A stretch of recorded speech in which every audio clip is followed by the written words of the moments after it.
Welcome back students. आपकी NCERT की नई किताब आई है बेटे 7th क्लास की, जिसका नाम है दीपकम, संस्कृत के लिए बेटे।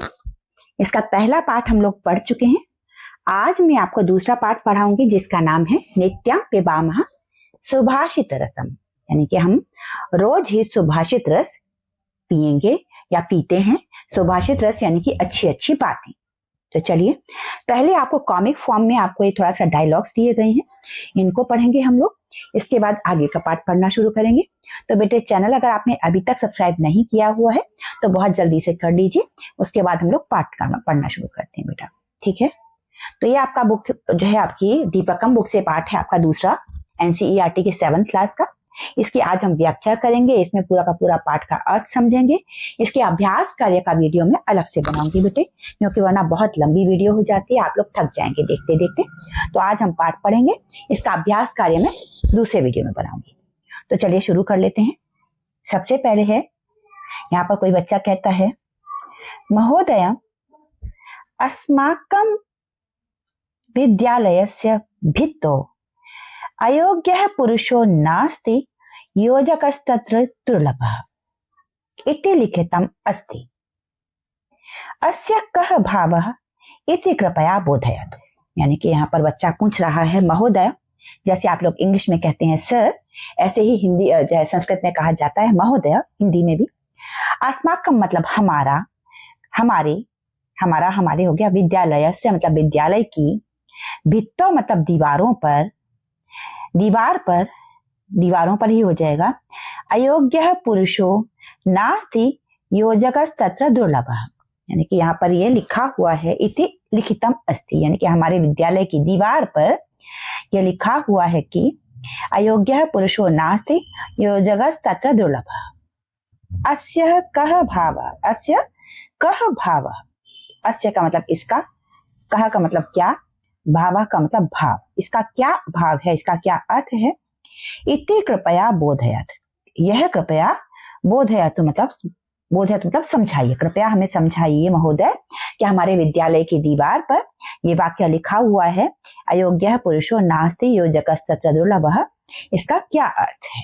ठीक है, बच्चा पूछता है अपने अध्यापक से। तो अध्यापक क्या जवाब देते हैं, भोः सुशीले, सुशील, अरे सुशील, अस्य, हे सुशील, वो सुशील का मतलब अरे सुशील या हे सुशील, ठीक है। अस्य भावार्थ अस्ति, इसका भावार्थ है, यत् कि अस्मिन् जगति, इस दुनिया में, अस्मिन् का मतलब यह है, जगति का मतलब जगत में, कोपि, कोपि का मतलब कोई भी, अयोग्य का मतलब अयोग्य, नास्ति का मतलब नहीं है। यानी कि हे सुशील, इसका अर्थ है कि इस जगत में कोई भी अयोग्य नहीं है। सर्वे योग्याः सन्ति, सर्वे का मतलब सब, योग्याः का मतलब योग्य, सन्ति का मतलब हैं, सब योग्य हैं। परंतु प्रेरकस्य मतलब प्रेरक का, मार्गदर्शक कस्य, मार्गदर्शक का, च का मतलब और, यानी कि प्रेरक और मार्गदर्शक का, अभावः का मतलब अभाव, अस्ति का मतलब है। तो कहते हैं, हे सुशील, इसका भावार्थ ये है कि जगत में कोई भी अयोग्य नहीं है, सभी योग्य हैं, परंतु प्रेरक और मार्गदर्शक का अभाव है, यानी कि इंस्पायरर या मोटिवेटर और गाइड का अभाव है, इनकी कमी है। लोगों के पास इंस्पायरर्स नहीं है, गाइड्स नहीं है जो उनको सही मार्गदर्शन कर सकें, वरना इस दुनिया में सभी योग्य हैं। इसके आगे यहाँ तक आपको समझ में आ गया होगा बेटे। बच्चे पूछते हैं कि हमारे विद्यालय की दीवार पर लिखा हुआ है अयोग्य पुरुषो नास्ति योजकस्तत्र दुर्लभः, ये लिखा हुआ है, इसका क्या अर्थ है। तो अध्यापक बताते हैं कि हे सुशील, इसका अर्थ है कि इस संसार में कोई भी अयोग्य नहीं है, अयोग्य मतलब जिसके अंदर योग्यता नहीं है, सभी योग्य हैं, परंतु सबके पास, परंतु यहाँ पर प्रेरकों का और मार्गदर्शकों का अभाव है, मार्गदर्शकों की कमी है। इसके बाद आगे बालक पूछते हैं, मान्यवर अहम अपि विद्यालयस्य परिसरे एतादृशं श्लोकं पठितवती। कहता है मान्यवर, मान्यवर का मतलब ये सर ही होता है बेटे, सर महोदय। अहम का मतलब मैंने, अपि का मतलब भी, विद्यालयस्य परिसरे, विद्यालय के परिसर में यानी कि स्कूल के कैंपस में, एतादृशं श्लोकम, यह श्लोक, पठितवती पढ़ा है, यानी कि बालिका दूसरी कहती है कि मान्यवर, मैंने भी विद्यालय के परिसर में यह श्लोक पढ़ा है। तो आगे कहते हैं अध्यापक, रमे, यानी कि इस बालिका का नाम रमा है, एतानि सुभाषितानि संति, एतानि का मतलब ये, सुभाषितानि का मतलब सुभाषितानि, सुभाषित, संति का मतलब है ये अच्छी अच्छी बातें हैं, सूक्तियां, सुभाषितानि हैं। अस्माकं चिंतन विकासाय एव एतानि सुभाषितानि विद्यालयस्य परिसरे स्थापयामि। यानी कि यहाँ पर अध्यापक रमा से कह रहे हैं कि ये सुभाषितानि हैं अस्माकं चिंतन विकासाय, हमारे चिंतन विकासाय का मतलब चिंतन के विकास के लिए, एव का मतलब ही, एतानि का मतलब ये सब, सुभाषितानि का मतलब सुभाषितानि, विद्यालय का मतलब विद्यालय के, परिसरे का मतलब परिसर में, स्थापितानि स्थापित की गई हैं। यानी कि रमा से कहते हैं अध्यापक कि रमा ये सब सुभाषितानि है और हमारे चिंतन के विकास के लिए ही इन्हें, इन सुभाषितानि को विद्यालय के परिसर में स्थापित किया गया है, यानी कि लगाया गया है। यहाँ तक क्लियर है बेटे? आगे है, आगे बच्चा पूछता है महोदय सुभाषितानि इत्यनेन कः अभिप्रायः, यानी कि महोदय सुभाषितानि इसका क्या अभिप्राय है, सुभाषितानि शब्द का क्या अभिप्राय है?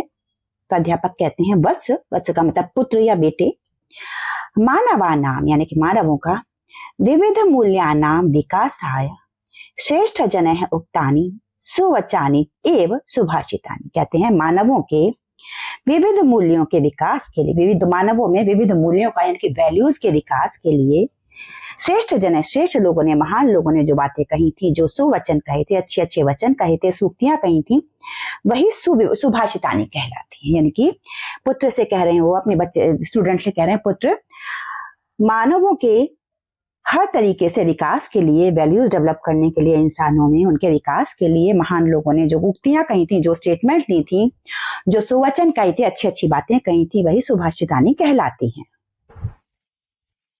तो इस पर बच्चा कहता है श्रीमान सुभाषितानाम पठेन कः लाभ, श्रीमान सुभाषितानों को पढ़ने से क्या लाभ है? तो अध्यापक बताते हैं प्रिय सुरेश, प्रिय सुरेश सुभाषितानाम, सुभाषितानां पठनेन अस्माकं नैतिकः सामाजिकः च विकासः भवति।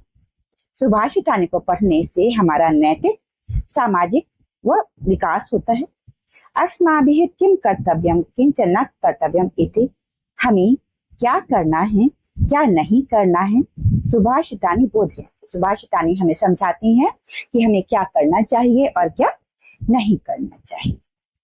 आगे इसके बाद बालक कहते हैं अहो वयम अपि सुभाषितानि पठितुम इच्छामः। अहो का मतलब अरे वाह या फिर अच्छा, ठीक है। वयम अपि मतलब हम भी, सुभाषितानि मतलब सुभाषितानि, पठितुम इच्छामः पढ़ने की इच्छा रखते हैं, पढ़ना चाहते हैं। कृपया अस्माकं पाठयतु, कृपया हमें पढ़ाई। अध्यापक कहते हैं यहाँ पर समीचीनम मतलब ठीक है, तर्हि वयम सुभाषितानां रसं पिबामः। तर्हि का मतलब तब, वयम का मतलब हम सब, सुभाषितानां का मतलब सुभाषितानि का, रसं का मतलब रसपान करते हैं। यानी कि हम अब ठीक है, अगर तुम सब पढ़ना चाहते हो तो हम सुभाषितानि का रसपान करते हैं।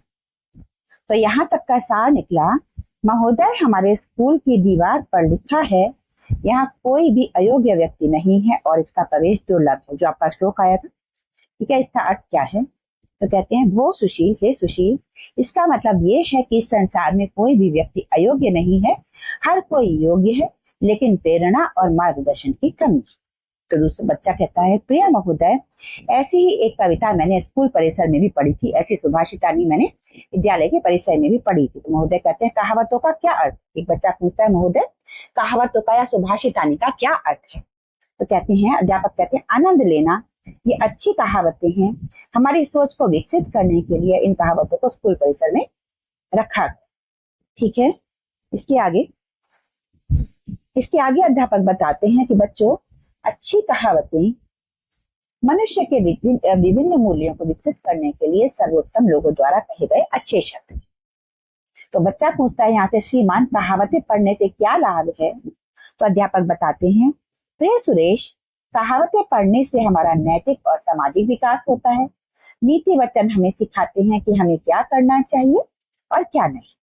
तो अध्यापक से बच्चे कहते हैं ओ हम भी कहावतें पढ़ना चाहते हैं, यानी कि सुभाषितानि पढ़ना चाहते हैं, कृपया हमें पढ़ाइए। तो अध्यापक कहते हैं सही है, तो फिर हम अच्छी कहावतों का रस पीते हैं, सुभाषितानि का रस पीते हैं। ये सुभाषित को यहाँ पर कहावत कह दिया है मैंने, ताकि आपको थोड़ी सी आसानी हो जाए। आगे चलते हैं, अब हम लोग एक एक करके सारे के सारे श्लोक पढ़ेंगे बेटे। इसके बाद आपका पहला श्लोक दिया गया है, जिसका मतलब है, आप पहले पढ़ लेते हैं इसको हम। वस्त्रेण वपुषा वाचा विद्यया विनयेन च वकारेह पंचभिर्युक्तो नरो भवति पूजितः। यहाँ पर पदच्छेद है, वस्त्रेण वपुषा वाचा विद्यया विनयेन च वकारेह पंचभिः युक्तः नरः भवति पूजितः। ठीक है, इसमें आपको इसका पदच्छेद कर दिया कि वस्त्र वपुषा वाचा विद्या विनय, ये 5 वकार हैं। व का मतलब वकार का होता है व से स्टार्ट होने वाले शब्द, वा से शुरू होने वाले शब्द आपके वकार कहला रहे हैं। तो जैसे संस्कृत में आप लोग पढ़ते हैं ना, अकारांत, अकारांत कौन से हैं? जिनमें अ पर खत्म हो रही है। वकार का मतलब व से शुरू होने वाले, ठीक है। वकार यानी कि वस्त्रेण, वस्त्र वा से शुरू हो रहा है, वपुषा वा से, देखिए वा को हर जगह इन्होंने रेड से भी कर दिया है आपकी बुक में। वाचा विद्या विनयेन च, ये 5 वकार हैं, वस्त्र वपुषा, वपु वाचा यानी कि वचन, विद्या यानी कि विद्या, और विनय, ये 5 वकार हैं जो कि मनुष्य को पूज्य बनाते हैं, जिनकी वजह से मनुष्य की पूजा। इसका अन्वय किया गया है आपके लिए। वस्त्रेण वपुषा वाचा विद्या विनयेन च, इन 5 के जरिए पंचभिः वकारे युक्तः नरः पूजितः भवति। इसका संस्कृत में ही आपको भावार्थ दिया गया है। यह जनः समुचितानि वस्त्राणि धरति शरीरेण स्वस्थः अस्ति सदा मधुरं हितरं च वचनं भवति वदति सर्वदा अध्ययने संलग्नः भवति तथा च विनम्रतया च व्यवहरति तादृशः पंचभिः वकारे वस्त्रं वपुः वाक् विद्या विनयः इत्येतैः युक्तः मनुष्यः लोके सम्मानं प्राप्नोति। इसका हम अब हिंदी में अर्थ पढ़ेंगे। तो चलिए शुरू करते हैं। आपके लिए मैंने व्याख्या लिख भी ली है बेटे, क्योंकि बच्चे कई बार पूछते हैं, उनकी क्वेरी रहती है, लिख के दिखाइए।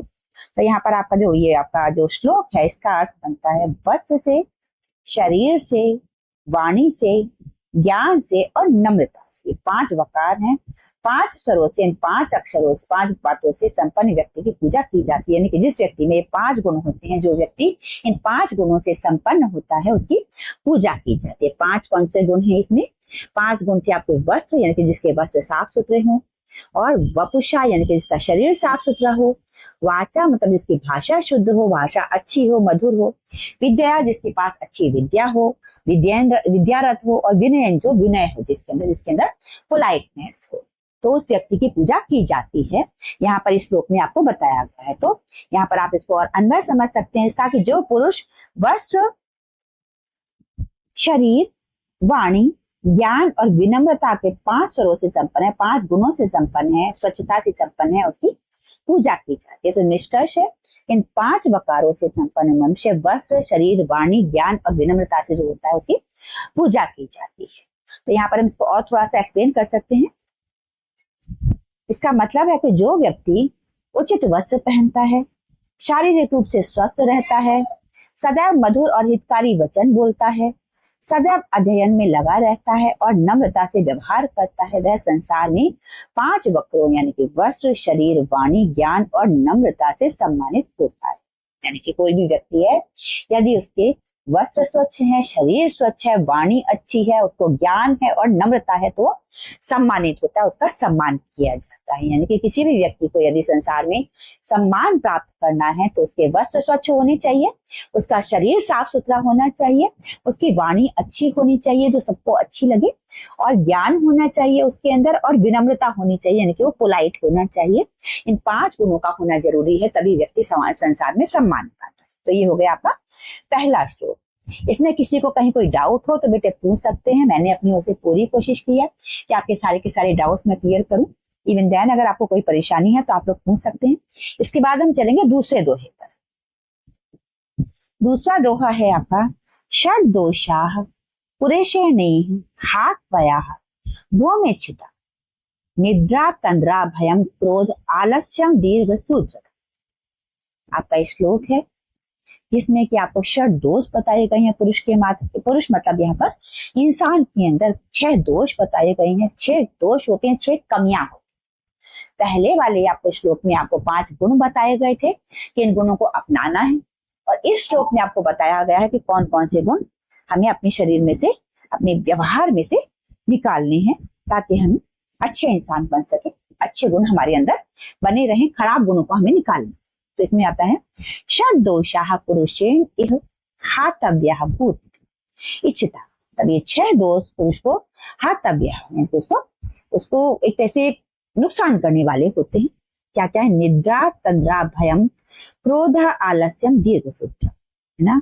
इत भूतिम इच्छता पुरुषेण निद्रा तंद्रा भयम क्रोध आलस्यम दीर्घ सूत्रा च इत्येते षड दोषाः हातव्याः। अस्मासु निद्रादयः षड दोषाः भवन्ति। हमारे भीतर, हम इंसानों में 6 दोष होते हैं। एते अस्माकम ऐश्वर्यस्य उन्नतेश्च अवरोधकाः भवन्ति, यानी कि ये सब हमारे ऐश्वर्य के मार्ग में, हमारी उन्नति के मार्ग में अवरोधक होते हैं, बाधा होते हैं, ऑब्स्टेकल होते हैं। अतः यदि मानवः स्वजीवने भवितुः विद्वान् च भवितुम् इच्छति, अतः इसलिए यदि मानव स्वजीवने यानी कि अपने जीवन में धनिकः मतलब अमीर, रिच, विद्वान यानी कि विद्वान, इंटेलिजेंट, स्कॉलर, चा भवितुम इच्छति वा भवितुम, अगर कोई व्यक्ति अपने जीवन में धनिक बनना चाहता है, अमीर बनना चाहता है और विद्वान बनना चाहता है, तो उसको ऐश्वर्य वैभव से प्राप्त वांछति, और ऐश्वर्य और वैभव प्राप्त करना चाहता है, कोई को फेम प्राप्त करना है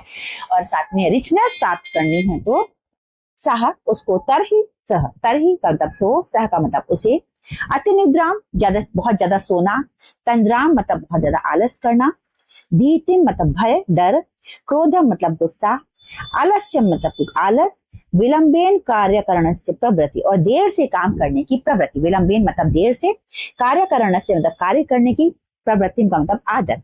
च और एतान षड दोषान परिचय, एतान मतलब ये 6 दोष परिचय, यानी कि कोई व्यक्ति अगर अपने जीवन में अमीर बनना चाहता है, विद्वान बनना चाहता है और प्रसिद्ध होना चाहता है, उसके जीवन में वैभव रहे चाहता है, तो उसको ये 6 चीजें, ये 6 दुर्गुण छोड़ देने चाहिए। तो चलिए, इसकी मैंने आपके लिए हिंदी में रिटर्न व्याख्या भी लिखी है, उसे भी आप लोग देख लीजिए।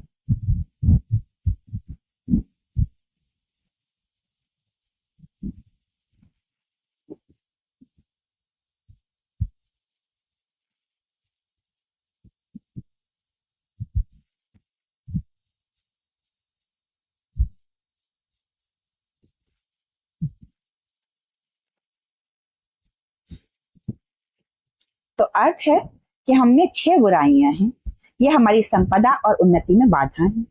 यदि मनुष्य अपने जीवन में धनवान या विद्वान बनना चाहता है, धन और वैभव प्राप्त करना चाहता है, तो उसे इन 6 बुराइयों का त्याग कर देना चाहिए।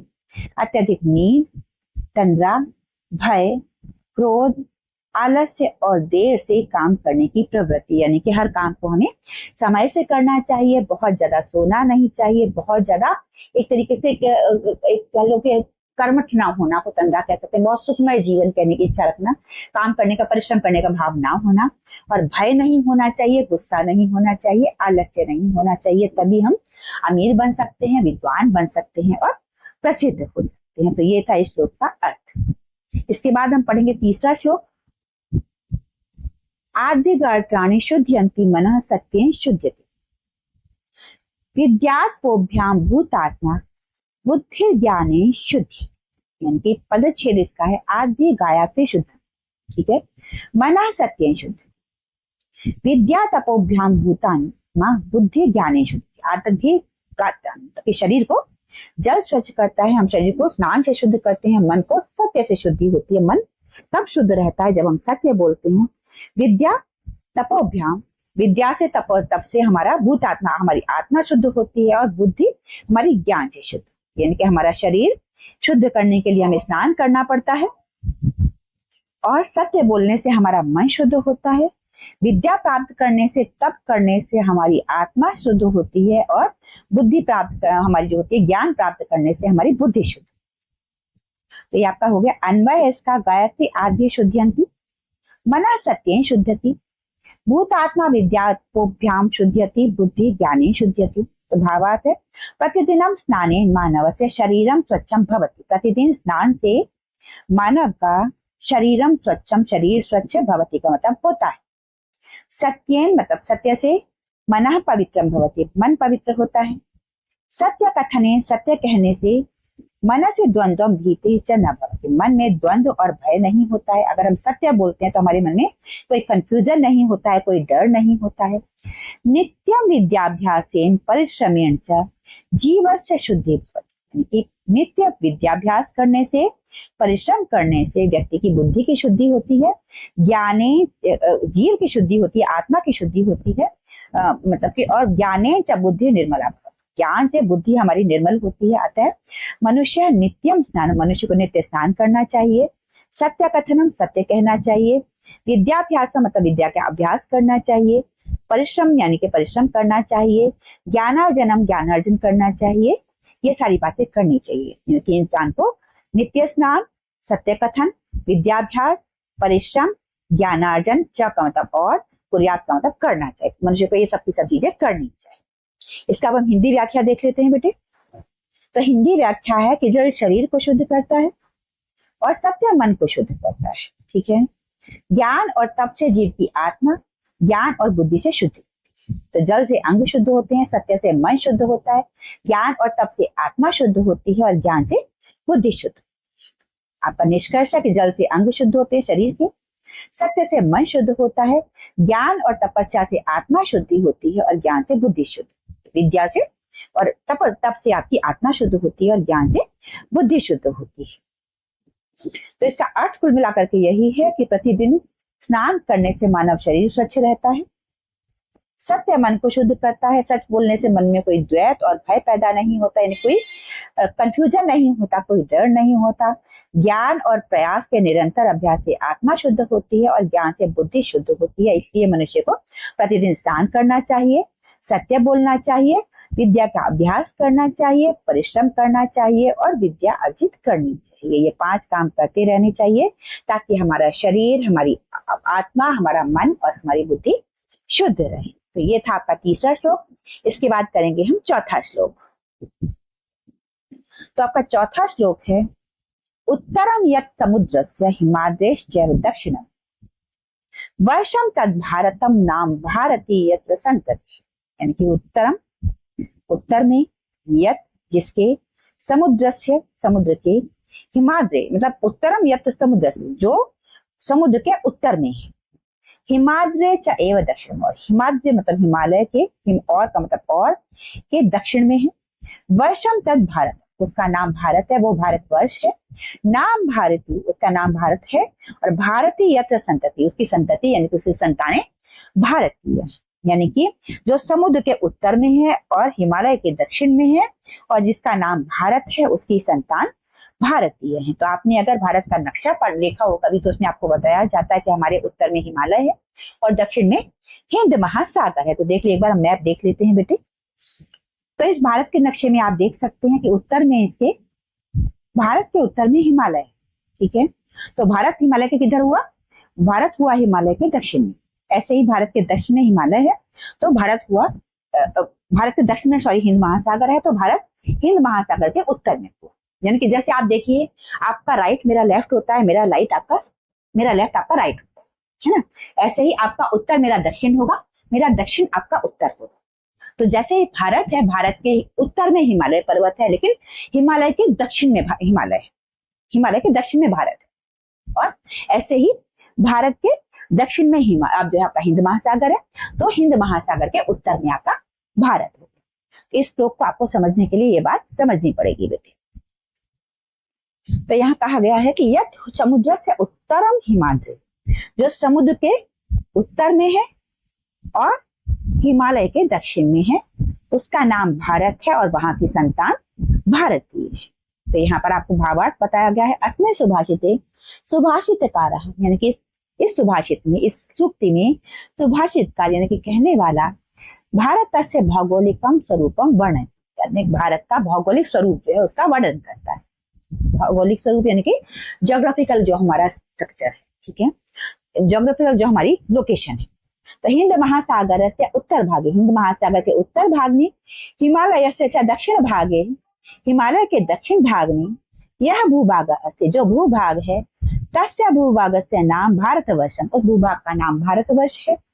अत्रत्याः, यानी कि यहाँ के नागरिकाः, मतलब नागरिक, भारतीय इति प्रसिद्ध, यहाँ के नागरिकों को भारतीय के नाम से जाना जाता है, वो भारतीय के नाम से प्रसिद्ध है, यहाँ की संतति है। चलिए इसको हम लोग हिंदी में समझ लेते हैं। उत्तर में समुद्र है और दक्षिण में हिमालय है। ये देश भारत कहलाता है, जहाँ भारतीय जन्म हुए हैं, भारतीय का जन्म हुआ है, भारत यहाँ पर भारतीयों का जन्म। तो इसमें आपका जो दे रखा है, इसका उत्तर जो हिमालय और दक्षिण, हिमालय का सबसे दक्षिणी भाग है उसे भारत कहा जाता है, यहाँ भारतीयों का जन्म। तो निष्कर्ष है, समुद्र के उत्तर और हिमालय के दक्षिण में जो स्थान है वह भारतवर्ष है, जहाँ भारतीय वंशज है, यहाँ की संतान भारतीय। अर्थ इसका मतलब है कि इस कहावत में कवि भारत की भौगोलिक विशेषताओं का वर्णन कर रहा है। भारत देश हिंद महासागर के उत्तरी भाग में और हिमालय के दक्षिणी भाग के बीच का क्षेत्र है। यहाँ के नागरिकों को भारतीय कहा जाता है, जो यहाँ पर पैदा होते हैं उन्हें भारतीय कहा जाता है। तो ये था आपका श्लोक। इसके बाद हम पढ़ेंगे अगला 5वां श्लोक।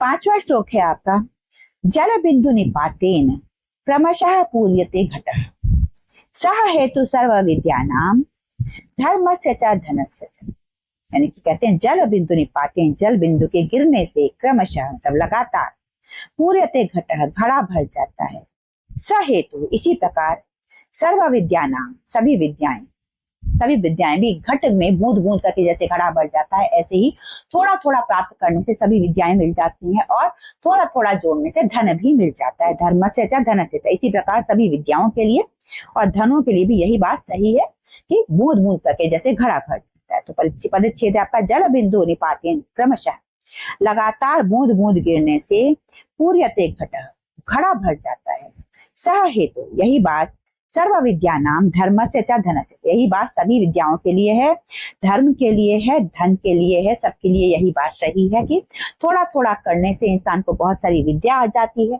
थोड़ा थोड़ा करने से इंसान के पास बहुत से धर्म के ज्ञान हो जाते हैं और बहुत थोड़ा थोड़ा इकट्ठा करने से धन इकट्ठा हो जाता है।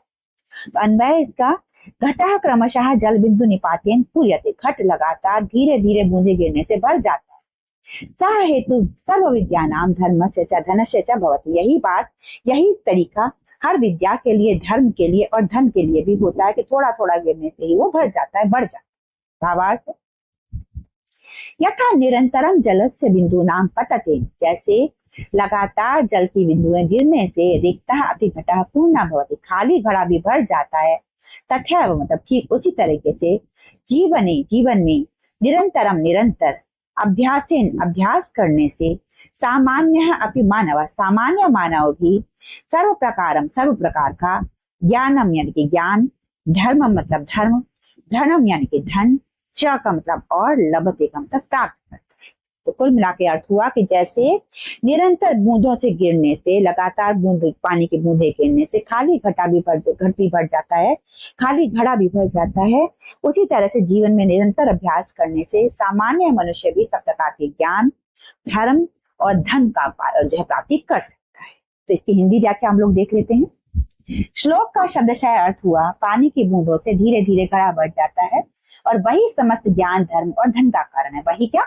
बूंद बूंद गिरना। तो श्लोक का अर्थ है कि जल की बूंदों से घड़ा धीरे धीरे भर जाता है, वही समस्त ज्ञान, धर्म और धन का कारण है। वही क्या? धीरे धीरे भरते जाना, धीरे धीरे प्रोग्रेस करते जाना। तो निष्कर्ष है, घड़ा धीरे धीरे जल की बूंदों से भर जाता है, इसी प्रकार धीरे धीरे समस्त ज्ञान, धर्म और धन भी बढ़ता है। यानी कि जिस प्रकार पानी की बूंदों के लगातार गिरने से खाली घड़ा भर जाता है, उसी प्रकार जीवन में निरंतर अभ्यास करने से एक साधारण मनुष्य भी सभी प्रकार के ज्ञान, धर्म और धन को प्राप्त कर लेता है। यह हुआ आपका 5वां श्लोक बेटे। अब हम पढ़ेंगे 6ठा श्लोक। आपका 6ठा श्लोक है, यह पठति लिखति पश्यति परिपृच्छति पंडितानुपाश्रय तस्य दिवाकर किरणैः नलिनीदलमिव विस्तारिता बुद्धि। यह पठति, यह का मतलब जो, पठति का मतलब पढ़ता है, लिखति का मतलब लिखता है, पश्यति का मतलब देखता है, परिपृच्छति मतलब पूछता है, प्रश्न पूछता है, डाउट क्लियर करता है। पंडितानुपाश्रय, पंडितों के पास, पंडित यानी कि यहाँ पर विद्वानों के पास बैठता है, विद्वानों की संगत करता है। तस्य उसे दिवाकर किरणें, दिवाकर की किरणें, दिवाकर यानी कि सूर्य, किरणें का मतलब किरणें यानी कि सूर्य की किरणें, नलिनी दलमेव, नलिनी दल की तरह से, यानी कि नलिनी मतलब कमल, दल का मतलब कमल के पत्ते, तो कमल के पत्तों की तरह से विस्तारिता, विस्तारित होता है बुद्धि, उसकी बुद्धि कमल के पत्तों की तरह विस्तृत होती है। जैसे कमल के पत्ते सूर्य की किरणें पड़ने से पूरी तरह से फैल जाते हैं, ऐसे ही जो व्यक्ति पढ़ता है, लिखता है, देखता है, प्रश्न पूछता है और विद्वानों के साथ रहता है, उसकी बुद्धि का विकास होता है। जिस प्रकार से सूर्य की किरणें पड़ने से कमल की पत्तियां पूरी तरह से खिल जाती हैं, कमल पूरा खिल जाता है। तो इसका पदच्छेद है, यह पठति, लिखति, पश्यति, परिपृच्छति, पंडितान उपास्यति, तस्य दिवाकरणे नलिनी दलम इव विस्तारिता बुद्धि, यानी कि जो व्यक्ति पढ़ता है, लिखता है, देखता है, प्रश्न पूछता है, पंडितों के साथ रहता है, यानी कि विद्वानों के साथ रहता है, उसकी दिवाकर की, जो सूरज की किरणों की जैसे कमल को विस्तार देती है, ऐसे उसकी बुद्धि का विस्तार काव्य है। यह पठति, लिखति, पश्यति, परिपृच्छति, पंडितान उपास्यति, यानी कि जो व्यक्ति पढ़ता है, लिखता है, देखता है, प्रश्न पूछता है, अपनी शंकाओं का निवारण करता है, ब्राह्मणों के पास, ब्राह्मण यानी कि विद्वानों के पास बैठता है, उसकी बुद्धि दिवाकर जैसे कमल दल को खोलता है, कमल की पत्तियों को पूरी तरह से खिला देती है सूरज की किरणें, ऐसे ही उसकी बुद्धि का विस्तार होता है। भावार्थ है, अस्माभिः आत्मविकास है, हमें अपने विकास के लिए सर्वथा सदैव श्रेष्ठ जनों की सह संगति के साथ संगति, वासश्च कर, उनके साथ वास करना चाहिए, उनके साथ बैठना चाहिए, उनके साथ रहना चाहिए। यतो ही यह निरंतर पठति,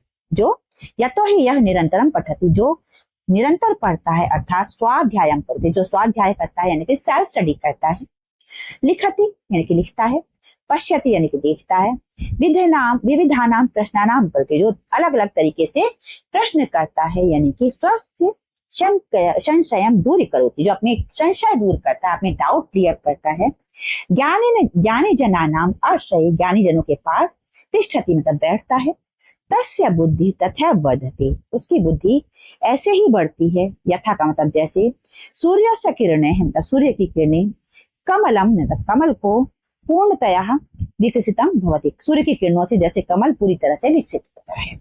तो इसका हिंदी अर्थ हम लोग जान लें, तो अर्थ है कि वह जो पढ़ता है, लिखता है, देखता है, पूछताछ करता है और विद्वानों पर भरोसा करता है, विद्वानों की संगत करता है, तो सूर्य की किरणों से उसकी बुद्धि कमल के पत्ते की तरह विस्तृत हो गई, यानी कि सूर्य के पत्ते जैसे कि विस्तृत करते हैं कमल की पत्तियों को, उसी तरीके से उसकी बुद्धि भी विस्तृत हो जाती है। तो जो पढ़ता है, लिखता है, देखता है, जिज्ञासा करता है और विद्वानों की शरण लेता है, उसकी बुद्धि सूर्य की किरणों से कमल के पत्ते के समान विस्तृत हो जाती है। यानी कि निष्कर्ष है, जो पढ़ता है, लिखता है, देखता है, जिज्ञासा करता है और विद्वानों की शरण लेता है, उसकी बुद्धि कमल के पत्ते की तरह सूर्य की किरणों से विस्तृत हो जाती है। इसका आपको क्लियर अर्थ बनेगा कि हमें अपने विकास के लिए हर तरह से श्रेष्ठ लोगों की संगति करनी चाहिए, उनके साथ रहना चाहिए, क्योंकि जो मनुष्य निरंतर पढ़ता है, लिखता है, देखता है, भांति भांति के प्रश्न करता है, यानी कि अपनी शंकाओं का निवारण करता है और बुद्धिमानों की शरण में रहता है, उसकी बुद्धि उसी प्रकार बढ़ती है जैसे सूर्य की किरणों से कमल पूर्ण विकसित हो जाए। ये आपका इसका पूरा अर्थ बना देते हैं। इसके बाद पढ़ेंगे हम अगला श्लोक।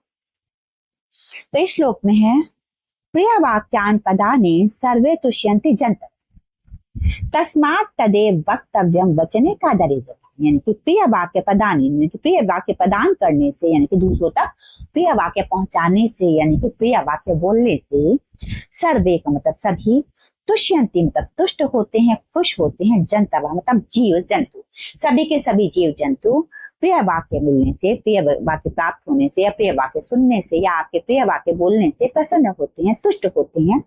तस्मात् तदेव वक्तव्यम, उनसे उसी प्रकार बोलिए, वचने का दरिद्रता, बोलने में क्या दरिद्रता, तो पदच्छेद है इसका, प्रिय वाक्य प्रदान, प्रिय वाक्य बोलने से, सर्वे तुष्यन्ति जंतव, सभी लोग तुष्ट होते हैं, तस्मात् तदेव वक्तव्यम, वचने का दरिद्रता, उनसे उसी प्रकार बात कीजिए, बोलने में क्या दरिद्रता, बोलने में क्या कंजूसी करनी। तो अन्वय है इसका कि सर्वे जंतव, सभी जंतु या सभी जीव आ जाएगा यहाँ पर, प्रिय वाक्य प्रदान, अच्छे वाक्य बोलने से, तुष्यन्ति प्रसन्न होते हैं, तुष्ट होते हैं, तस्मात् तदेव वक्तव्यम, उनको उसी प्रकार के वाक्य बोलिए, वचने का दरिद्रता, बोलने में क्या दरिद्रता, बोलने में क्यों कंजूसी करना, वचन बोलने में क्यों हमें दरिद्रता दिखा। तो भावार्थ है इसका मधुर भाषणेन सर्वे अपि प्राणिनः अस्माकं सर्वाणि मित्राणि माता पिता भ्राता इत्यादयः प्रसन्नाः भवन्ति। मधुर बोलने से, हमारे मीठा बोलने से सभी प्राणी यानी कि हमारे माता पिता, भ्राता यानी कि भाई, मित्र इत्यादि सभी प्रसन्न होते हैं। मधुर भाषणेन कापि हानि नास्ति। मधुर बोलने से कोई हानि नहीं है, कोई नुकसान नहीं है। अतः सर्वदा मधुर भाषणम एव करणीयम्। अतः सदैव मधुर भाषण ही करना चाहिए, मृदु ही बोलना चाहिए, मीठा ही बोलना चाहिए। मधुर भाषणे कदापि संकोचः न करणीय। मधुर बोलने में कोई संकोच नहीं करना चाहिए, कोई कंजूसी नहीं करनी चाहिए, इससे कोई गरीबी नहीं आती है। इसका हम हिंदी में अर्थ समझ लें तो हिंदी में इसका अर्थ है श्लोक का, सभी जीव सुखद वचनों से तुष्ट होते हैं, इसलिए गरीबों को, इसका अर्थ है कि मधुर वचन बोलने से सभी प्राणी प्रसन्न होते हैं, इसलिए वही कहना चाहिए। शब्दों में क्या कमी करना, शब्दों में क्या कंजूसी करना।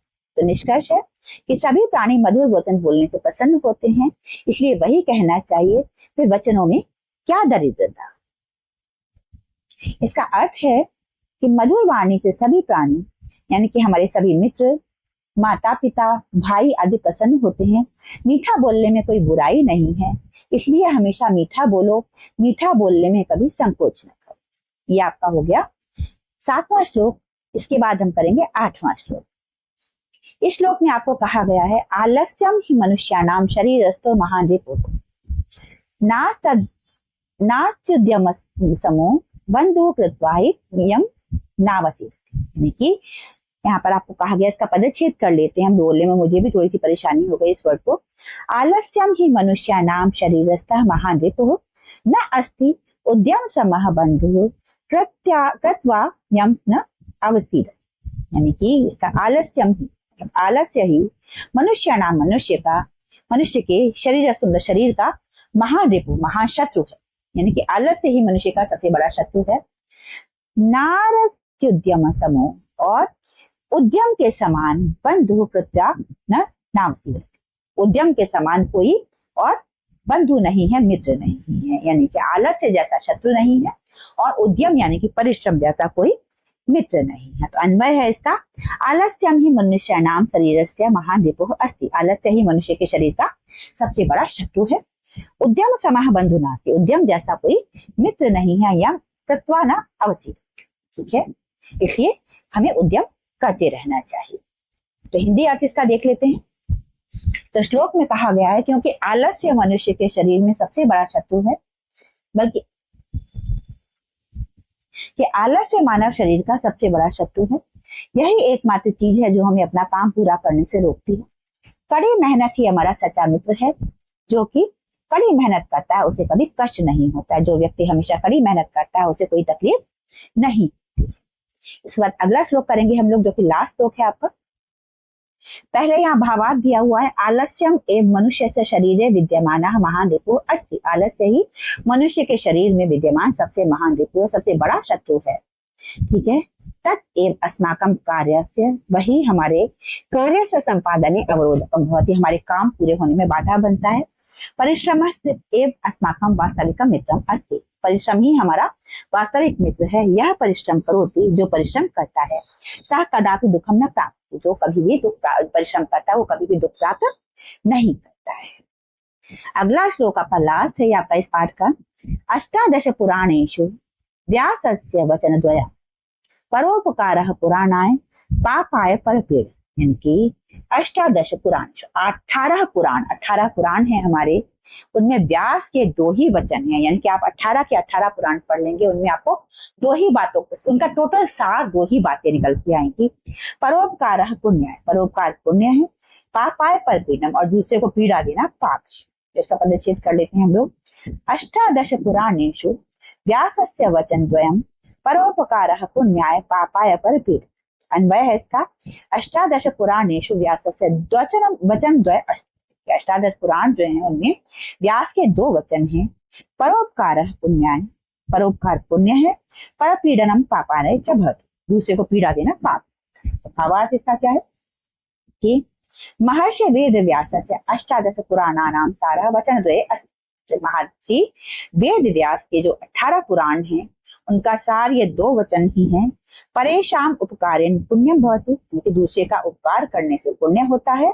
और परेशान पीड़नेन पापम भवति, और इसी प्रकार दूसरे को पीड़ा देने से दुख पाप। अतः अस्माभिः सर्वदा परोपकार करणीय, अतः हमें सदैव परोपकार करना चाहिए। अन्येषां पीड़नम कदापि न करणीय, दूसरों को कभी भी पीड़ा नहीं पहुंचानी चाहिए। तो यहाँ पर सार ये है कि 18 पुराणों में व्यास के 2 कथन है, यानी कि 2 ही बातों पर पूरे के पूरे आधारित हैं सारे के सारे पुराण, कि दूसरों का उपकार करना पुण्य है और दूसरों पर अत्याचार करना पाप। तो महर्षि वेद व्यास के 18 पुराणों का सार 2 बातों में है कि दूसरों की मदद करना पुण्य का काम है और दूसरों पर अत्याचार करना पाप है। इसलिए हमें सदैव दूसरों का भला करना चाहिए और तुम्हें कभी भी दूसरों को दुख नहीं पहुंचाना चाहिए। तो ये हो गया आपका 9वां श्लोक, यहाँ पर ये कंप्लीट हो जाता है बेटे। तो ये आपका दूसरा पाठ आपकी दीपकम का खत्म हो गया है, 7वीं क्लास की दीपकम का। ये पूरा का पूरा पाठ बेटे मैंने आपको बहुत अच्छी तरह से समझाने की कोशिश की है।